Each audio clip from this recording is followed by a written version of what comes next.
Good morning. Happy Wednesday.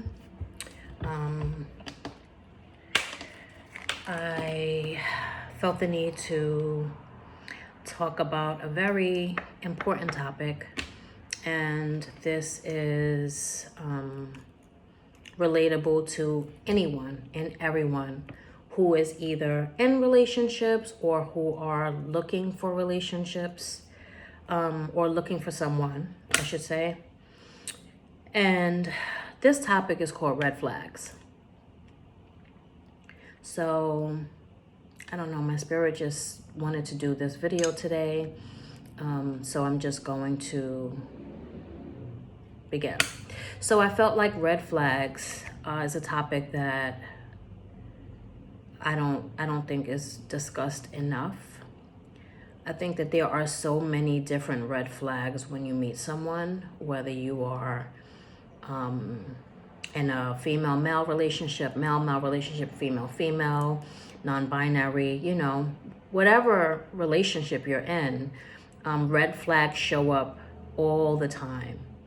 And sometimes our need to want it supersedes the logic in it.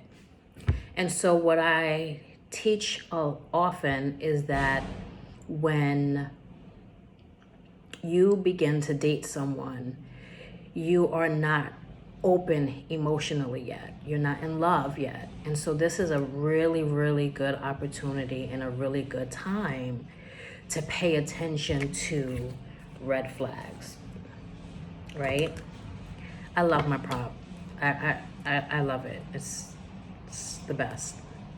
My clients love it. Paying attention to the red flags. And it's so much easier to pay attention to red flags when you're not emotionally open, when you're not emotionally invested in the relationship. A lot of red flags that we don't deem or see as red flags would be love bombing. And love bombing is someone that just, oh my God, they just want to, they want to put a ring on it. They want to marry you. They just want to move in with you. They just want to love you to death. They just want you, right? They're obsessed with you. And that's a red flag.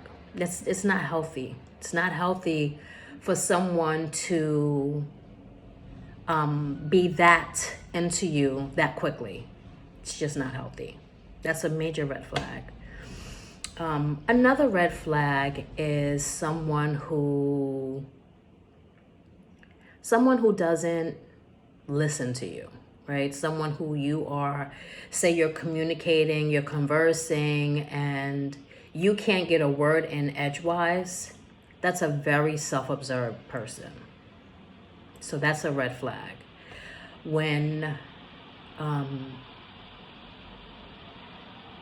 When the person is very into you in front of you, that's a red flag.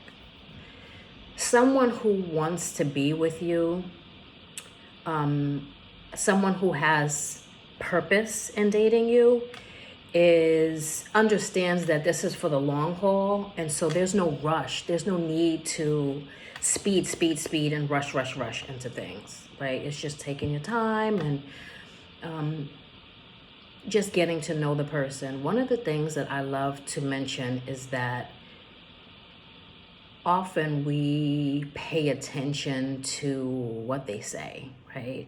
I love you, you're so beautiful, I'm gonna take you here, I'm gonna take you there, I'm gonna get tickets and we're gonna go here, and a lot of conversation. And so if you're really looking to move into a healthy relationship, a functional, healthy relationship, always pay attention to the behaviors. The behaviors will always tell you what you need to know. Ask questions. Obviously, I don't mean on the first date, like these type of questions, but you want to ask questions like, well, tell me, about tell me about your life, your social setting. Tell me about your family structure. Tell me about these things, right? As you get to learn the person and you get to meet, as you're moving forward and you get to spend more time with them, pay attention to their relationships with people. Pay attention to the signs of how they move and how they treat people and stuff like that. A lot of the time, and I don't want to segue into a whole nother topic, but it definitely ties in. A lot of the time we don't pay attention to those red flags because of our own brokenness and our own lack of self-esteem. And so sometimes we feel like, being whole is indicative of someone else's response to how we feel about ourselves and not really how we actually feel about ourselves, right? And so it's really important to delve into self and just kind of go within sometimes for a little while and just discover yourself, do podcasts, read books, go to breakfast by yourself. I love to do that. That's one of my favorites. Do things that's going to sharpen your senses and give you clarity into exactly what is aligned for you. You don't want to just connect with somebody just because they're available, right? You want someone who's flying on your same frequency and on your same level. And if the person is not, well, you can determine that by paying attention. Paying attention. My grandmother used to always say, if you really pay attention to someone, they will tell you everything you need to know. And I cannot tell you how true that is. If you just listen, they will tell you who they are. You just have to pay attention. And the only way to pay attention is to understand yourself. You have to know yourself in order to understand exactly what you're looking for. Understand that this person in front of you is aligned with the goals and morals and values and stuff that you're looking for, right? Because there's no right or wrong answer to who wants what. It's just really a matter of what is aligned with your purpose. What is your blessing? Is this person my blessing? Doesn't mean that they're a horrible person. It just means that maybe they're not your blessing, and that's okay. Saving yourself years and years of heartache is very, very important. And so when you fall in love, you automatically close a blind eye. The whole family and friends, everyone can tell you how toxic this person is and how calculating and manipulative the person is, but you can't see it at that point, right? And so now you have to go through these cycles and patterns of this relationship until whatever, just until, right? So it's super important to pay attention to yourself and to be receptive to what you're supposed to see. That's another thing.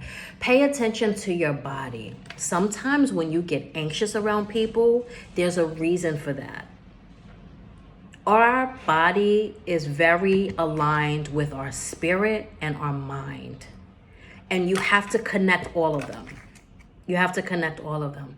So it's super important to be receptive to self and pay attention.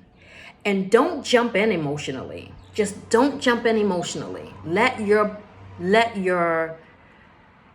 mind lead at the beginning. I don't care how many dates you go on. I don't care, whatever. Pay attention to you. You are the driver in that ship. And you will know if you pay attention to your body. Listen to the person, pay attention to them. Do not emotionally connect immediately because you will miss a lot of signs. And don't want it so bad that your logic doesn't set in. And I think that everyone is guilty of that. You know, like sometimes you just want it so bad, like it just seems like it's the perfect situation. And it's like, wow, like I really, really like this person. I really think that this person. And so you just let yourself go. Don't let yourself go. Don't let yourself go. Pay attention. Pay attention. And it may be the person. It might be the person. But we all know and feel the red signs. We ignore them because you want it and it supersedes your logic. But you do feel those red signs, those red flags. You know it. You know it. Your body will tell you. Your body never lies to you. Your body will never, ever, ever lie to you. So it's so important to pay attention to that. And making sure that whatever you're doing, you're aligning with your frequency. And that's why it's so important to heal. Because when you heal, you pay attention to those things, you know. I've had so many people say, oh my God, like, you know, like once I walked away, like all these doors opened and everything was. And so like that blockage was removed because that wasn't your blessing. That wasn't the person for you. That wasn't what was supposed to be aligned for you. And so trust yourself. It's okay if that person is not it, right? Because the more you trust yourself and the more you understand that what you need is aligned for you, the more you will manifest that person for you. And then you will enter into an amazing connection. So I hope you have a wonderful day.